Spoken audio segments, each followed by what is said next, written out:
All right, so what we're going to do is we're going to walk through a biblical history of Israel over the next 10 to 12 weeks with a little bit of skipping in between. And here's what I mean when I say a biblical history of Israel. What we're going to do is we're going to walk through a history of the nation of Israel through the period of the biblical times. So when we start diving into this, we're going to be doing a history of Israel as a nation. So we're actually going to start with the Exodus, which is where Israel becomes a nation in the sense that we think about a nation. Now, obviously, that's not where the history of Israel started, right? The history of Israel goes back to Jacob and to Joseph and to Jacob and to Abraham. Right, but there you have the history of a family, and what we're going to focus on is the history of the nation in this period. And so, what I'm hoping to give you out of this is a better sense of what's going on in the world as the events of the Bible are taking place, and to set the events of the Bible in their context. Now, to do that, we're going to start off by actually not looking at the Bible at all. I'm sorry. We're going to look at the maps. Okay? Because geography is huge in understanding everything that's going on and to have a framework. So what we're going to do is I'm going to start off with a summary of ancient Near Eastern history. And y'all, this is going to be 4 of the most boring minutes of your life. I apologize for this. This is 4 minutes of your life that you're never going to get back. But what I'm going to do is I'm going to point up at this as it goes. What we're going to be seeing is a map of the Middle East, what we call the ancient Near East, and it's going to use color to show different civilizations and the area that they control. And so I want you to watch for a couple things. It's going to do I think it's going to do about 10 years for every second. So it's going to move. And so what I want you to watch for is I want you to watch for the places where there's no color ever. I want you to watch for the places where the colors are pretty stable. And I want you to watch for the places where the colors are changing all the time. Okay? So go ahead and hit it. Let's get started here. We're going to start at 5000 BC.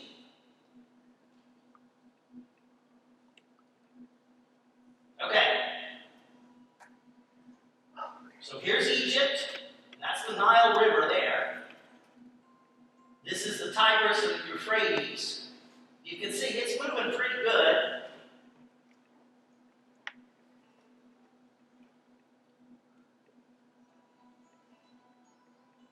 There is some sound if you want to play, but it's nothing exciting, it's just a computer.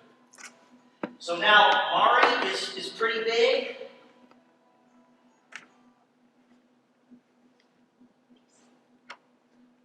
There we go. This is the Acadian they're going to look now. They've taken over the whole thing. The Tigris and Euphrates. Notice they bark a little bit there. But now Mari's back, and now the blue is down to just this little bit.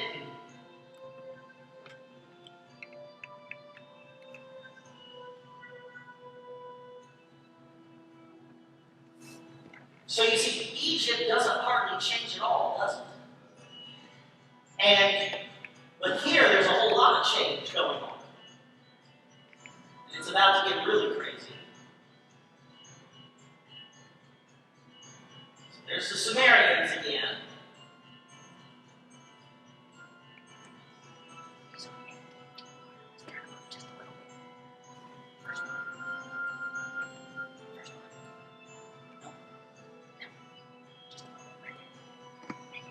Now look at that. They have this whole arc that they control.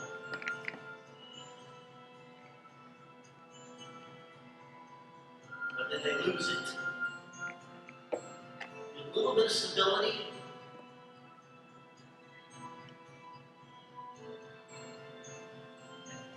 Now things are starting to fracture again. And somewhere right in this time period is the life of Abraham. So now we're at the time of Abraham.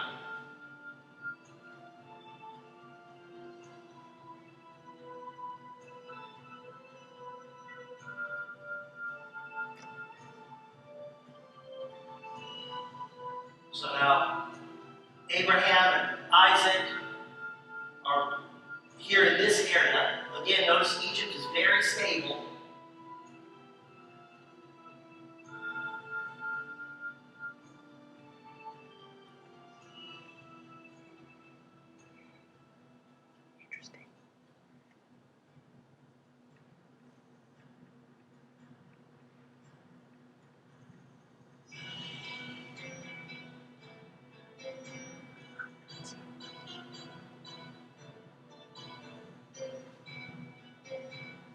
So somewhere right in this period of time is when Jacob and the family is coming down to Egypt.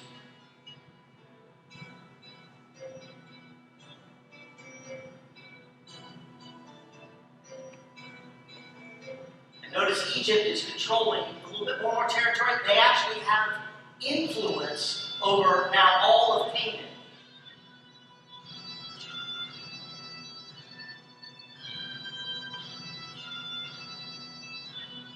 This is the period in which the Egyptians are enslaving the Israelites.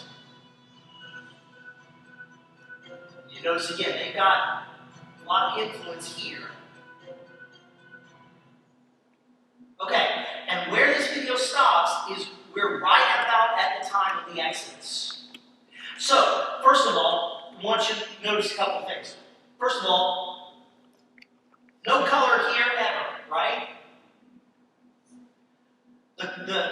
There's not a lot, we don't see much in all this area. It's a little bit out of our purview. but Egypt is extremely stable. Right? But this whole arc is changing pretty consistently. You get one country that will gain control over a large chunk, maybe even all of it, for a little while, but that tends to come a little bit later. And it tends to not last very long. Okay?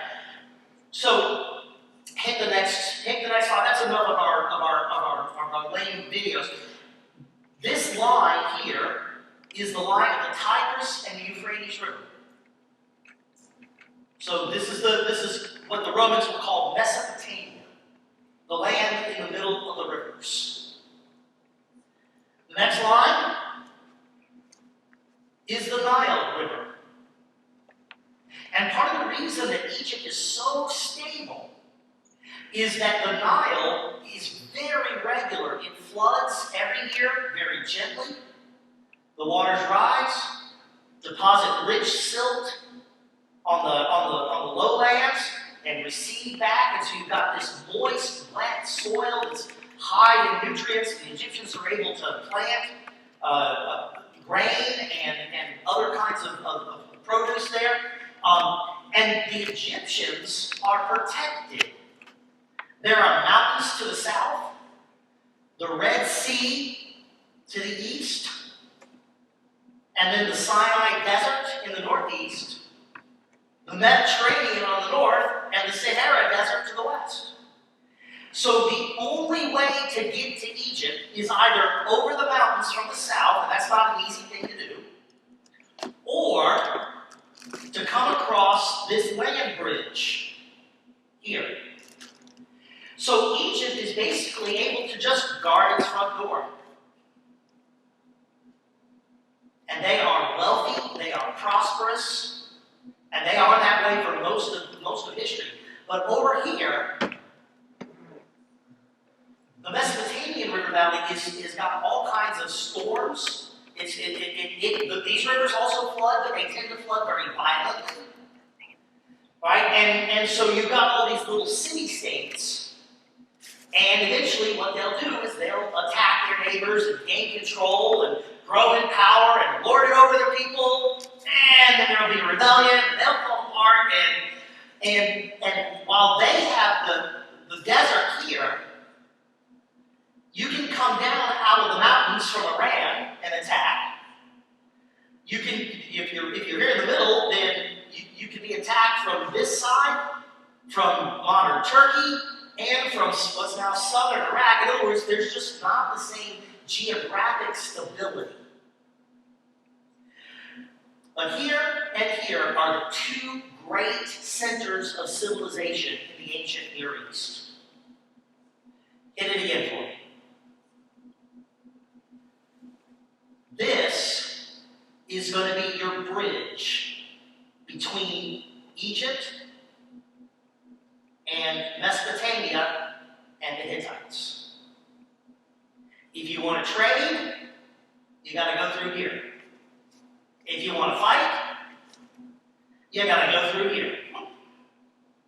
And you'll notice right here at this time, Egypt, which is very powerful, right at the time that Moses is going to be leading the children of Israel out of Egypt, Egypt has basically turned Canaan and what's modern day Lebanon and southwestern Syria into its eastern. This is to Egypt what Eastern Europe was to the Soviet Union. We don't technically make you part of our country, but you keep us happy. And you provide the buffer. See, Egypt wants to make sure that if it's going to be attacked, the battles are going to be fought up here, not down here. That is their basic strategy. All right, hit the next one. And the Hittites are up here. We're not going to worry about that. They won't really come into our story much. Next one. So this is how geography shapes history. Egypt, Mesopotamia, and you see this sort of green band? Can you see that? That's called the Fertile Crescent. This is where you can grow crops. You can't do it out here in the Saudi desert, or the Arabian desert. And you definitely can't do it out here in the Eastern Mediterranean. Right? And you see here, you've got tall mountains that sort of provide a border up here. So again, the connection between Egypt and Mesopotamia is going to be this little strip of land right here. Altogether, this is called the Fertile Crescent. There's our Mesopotamian river valley, and there's our Nile River Valley, and there's our land bridge. Okay? Clear as mud? Y'all know where we're going? Okay, next slide. Now, let's take a road trip. I would love to take all of you to Israel. Sadly, it's not a really good time to go right now. So, we're going to do it this way. I want to walk you down. We're going to take this trip several times, and we're going to take it from north to south. And the first thing I want you to do is I want you to see this line right here. This is the Jordan Rift. It's actually an extension. It's part of the same geological rift that runs from Kenya, the Great Rift Valley in Kenya, all the way north through the Red Sea, up the eastern arm of the Red Sea to the Dead Sea, and up. So, here's the Mediterranean and the coastlands of Israel. And then you have a mountain range that runs north to south right here. And when you come over the top of that mountain range, it is a steep drop down to the Dead Sea. Y'all, the Dead Sea is the lowest spot on planet Earth. So you actually go from about 5,000 feet of elevation down to about negative 1,700 feet of elevation. And it is really steep. And then, over here, you have another really steep rise to an even higher plateau called the called the Plateau of Moab. So when I say it's a rift, y'all, I'm not kidding. Right? And you can go there and you can actually stand on the Jordan River and you can look up the mountains one side and then look up the mountains the other side. And you're standing in a V. And the base of that V is just a couple of miles wide. It's not very wide. All right, next. We start our journey up here in the north at the Sea of Galilee. And so we look here and you've got basically a good freshwater lake. If you're traveling in the ancient world and you're coming down from the north, you're going to come down and you're going to hit that freshwater lake. That's a great place to get water, right? Because you're going to need it. This photograph is actually taken from the traditional location of the Sermon on the Mount. By the way, there's just a code language. When someone says it's the traditional location, what they're saying is we don't actually know where it happened. This is just the place where we remember it happened. Remember that it happened.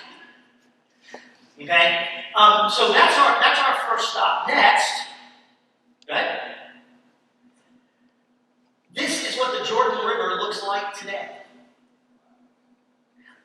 It is actually quite a bit smaller today than it was back in ancient times. And the reason is they draw so much water for irrigation. It's actually been a source of contention between Israel and the Palestinians and the Jordanians, because everybody's drawing water from this one river. But you can go boating on it. You can go tubing on it today. But in ancient world, it was much wider, and much like the Tigris freeze, it would flood in the spring as snows melted, and it got pretty violent.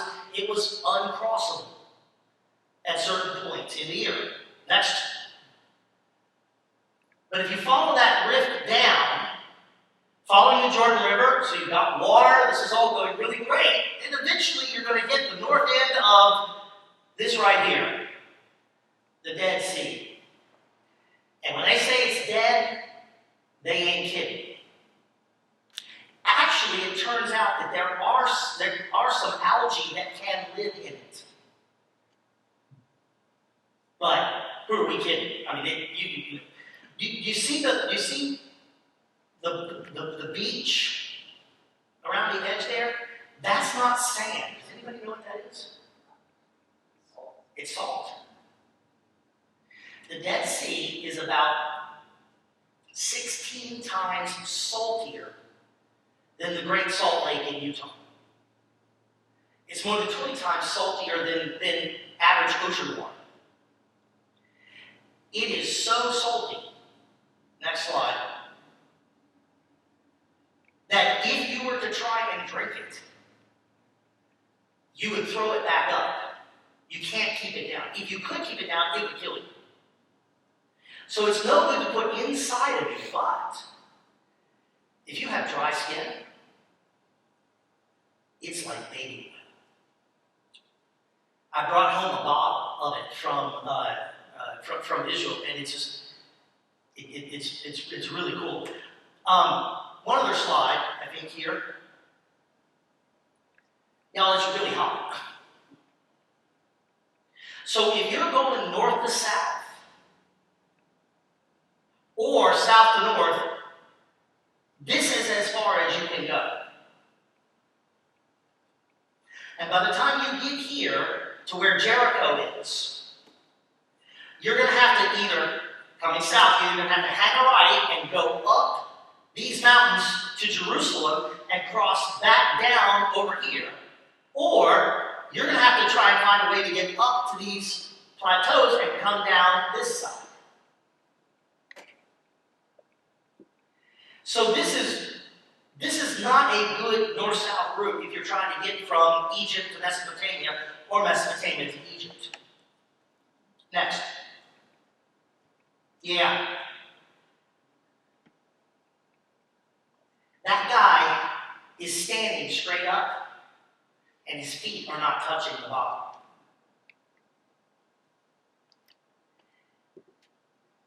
It is impossible to drown in the Dead Sea unless you are really trying. Right? I mean, if Jesus had walked on the water at the Dead Sea, but he did it on the Sea of Galilee, and so it's a miracle. All right, next. All right, so that particular route, the rift, is not the way you go. But it's really important to know that it's there. Alright? So here's what I want you to see next. The blue line is ship travel. One way to get about in the ancient world is by ship. The problem is it's extremely dangerous. We are not talking about cruise ships. We're talking about boats that are smaller than the boat at the Charlestown landing, that are open or maybe only have one deck. And this end of the Mediterranean, when storms come this direction, they have huge waves. And there are no natural harbors. Basically from Lebanon south to Egypt. Very dangerous way to travel. So, you go by road. Now, you can be attacked on the road, but you can be attacked on the sea by pirates. And the good news is camels don't sink. Right? So, I want you to see two roads. First of all, you see this green road?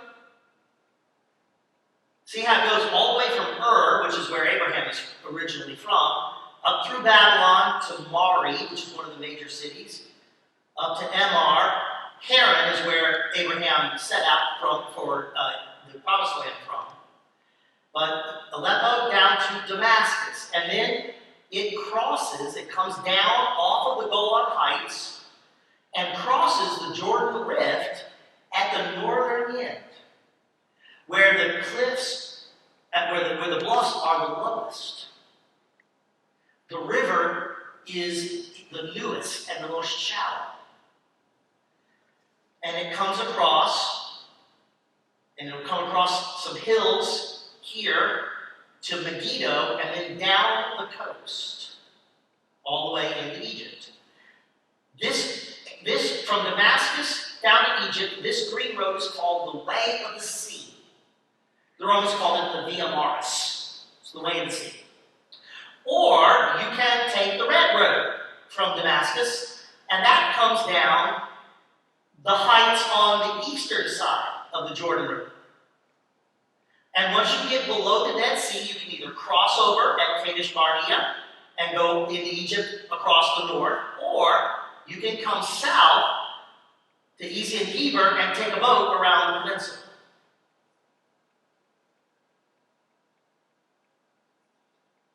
So, your land bridge really has two key highways. One crosses the rift up high and goes along the coast. The other comes down the east side of the rift and crosses at the bottom. You see, nobody's trying to go straight up and down the Jordan River. All right, next. So, let's take the Way of the Sea. Right? Next slide. We start up here. This picture is taken from the Golan Heights, and that is Oh, what mountain is that? Not Tabor. Now I'm drawing a blank. It's a big mountain. Where I was to take that picture, I'm sorry, I'm drawing a blank on that. Where I was to take that picture, I was only 40 miles from Damascus. So, by caravan, 3-4 days. So you're on the Golan Heights. Next slide, you come down. And this is looking from the Golan Heights down into the Jordan River Valley. And you'll see, there's the hills on the far side of the valley. Here's the Golan Heights. That's the width of the valley. You're just talking about a mile and a half, 2 miles maybe. Not very wide. You see the lines of trees? Those are actually not native to the area. They're eucalyptus trees. They're from Australia. The Israelis brought them in because they grow really quick and they screen the roads. Because what you're seeing right here were Syrian gun emplacements. And these Syrians would fire artillery at vehicles on those roads. And they did so until Israel took the Golan Heights in the 63 Yom Kippur War. And y'all, that right there is why Israel is never going to give those back. But you would come down, and it's fairly easy. You can wind your way down off and down into the valley, work your way south, and next slide, you get to Capernaum. Capernaum is just right down here off the picture, but the hills you're looking at are the hills of Galilee. And there's a pass that goes right through there to Nazareth. And so you would come south, you got water here, you're going to cross through the pass, and next slide, you're going to come out.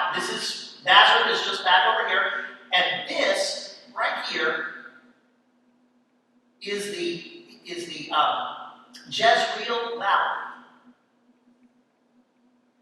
The Jezreel Valley runs northwest to southeast. So all along here are hills. It's the hills of Galilee. Right here is Mount Tabor.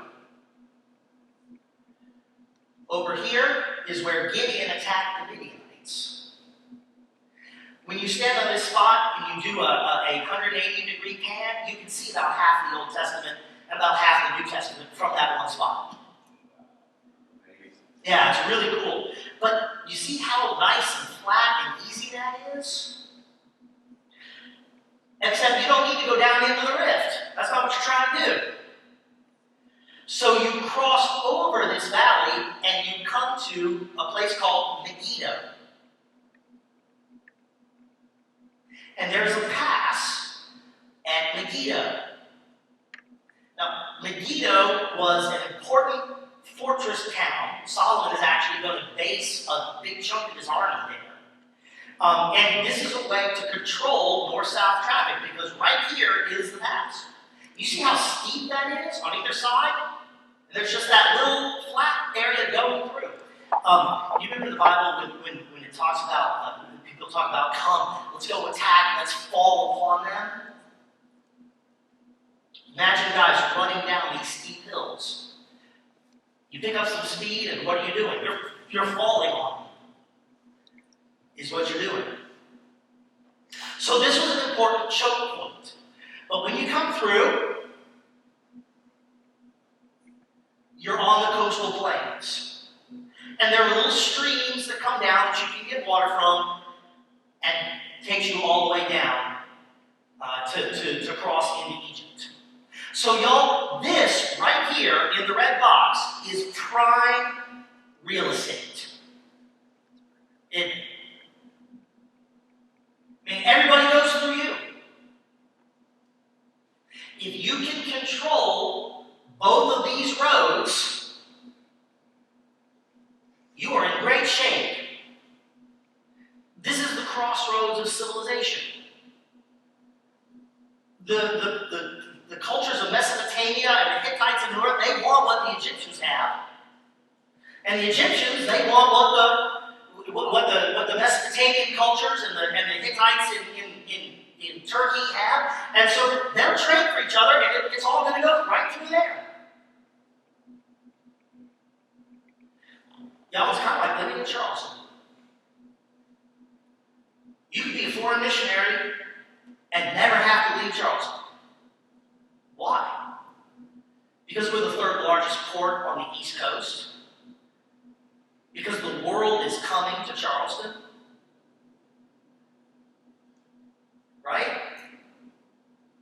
This is the only safe north-south route. As I say, everyone goes through.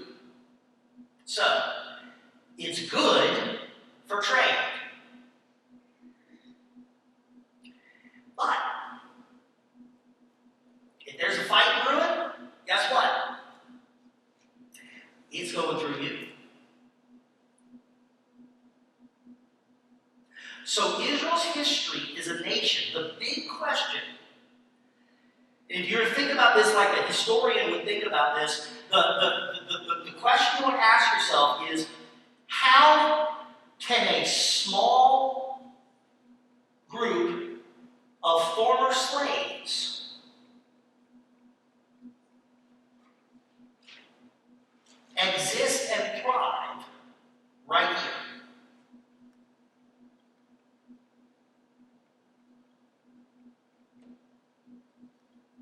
How can they hold on? Yeah. That's what it's going to take. But we're going to have to ask ourselves, how well did they do that? Because what we're going to see is we're going to see Israel try every move you can think of to survive. They are going to they're going to unify the land and build a big army, and they're gonna place that army down here in the south, up here in Megiddo, and up here in a place called Hatzor. They're going to grow wealthy off of controlling all of these trade routes.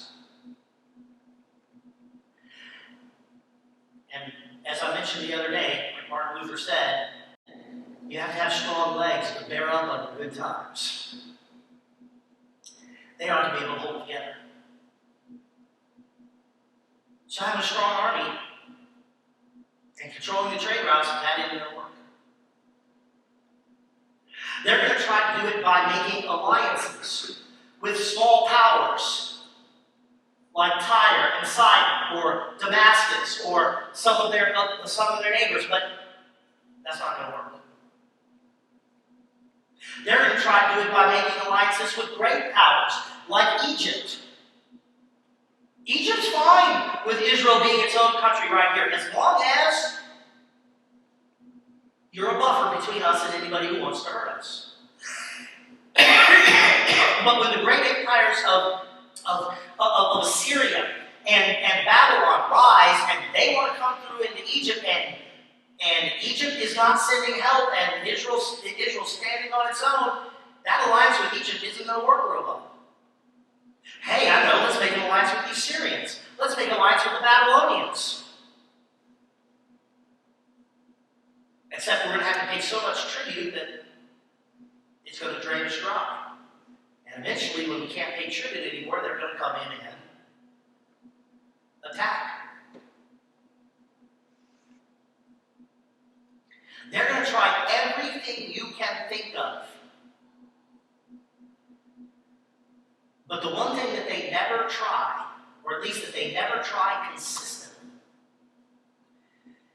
is faithfulness to God.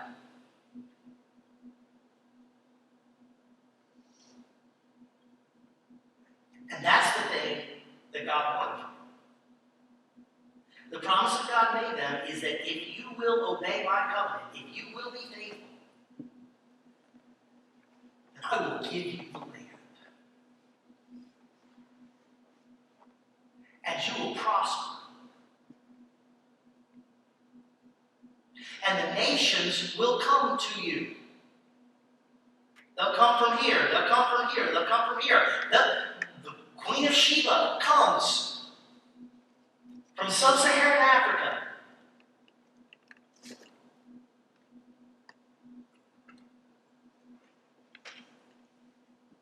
And they're going to ask, man, how amazing is your God that he could give you all this?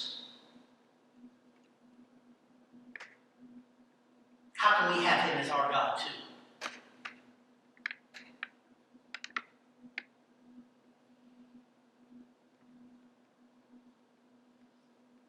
But other than a few little high points, Solomon's early reign, Hezekiah and Josiah,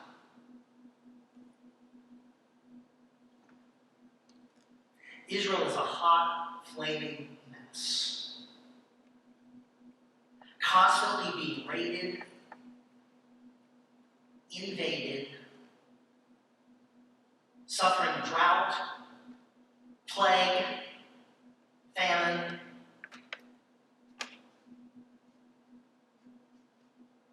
at the whims of its stronger neighbors, because they'd rather do it their way than be faithful to the God who rescued them from Egypt and gave them the land.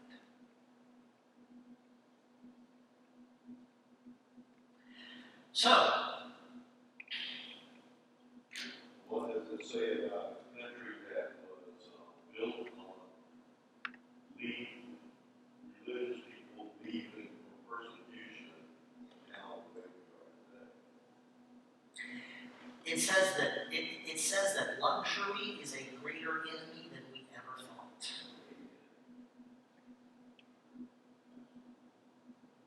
It also says that the human heart doesn't change.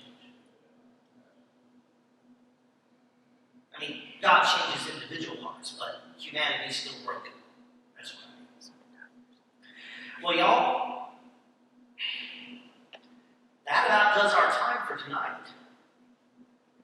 So, what we see is just the geography.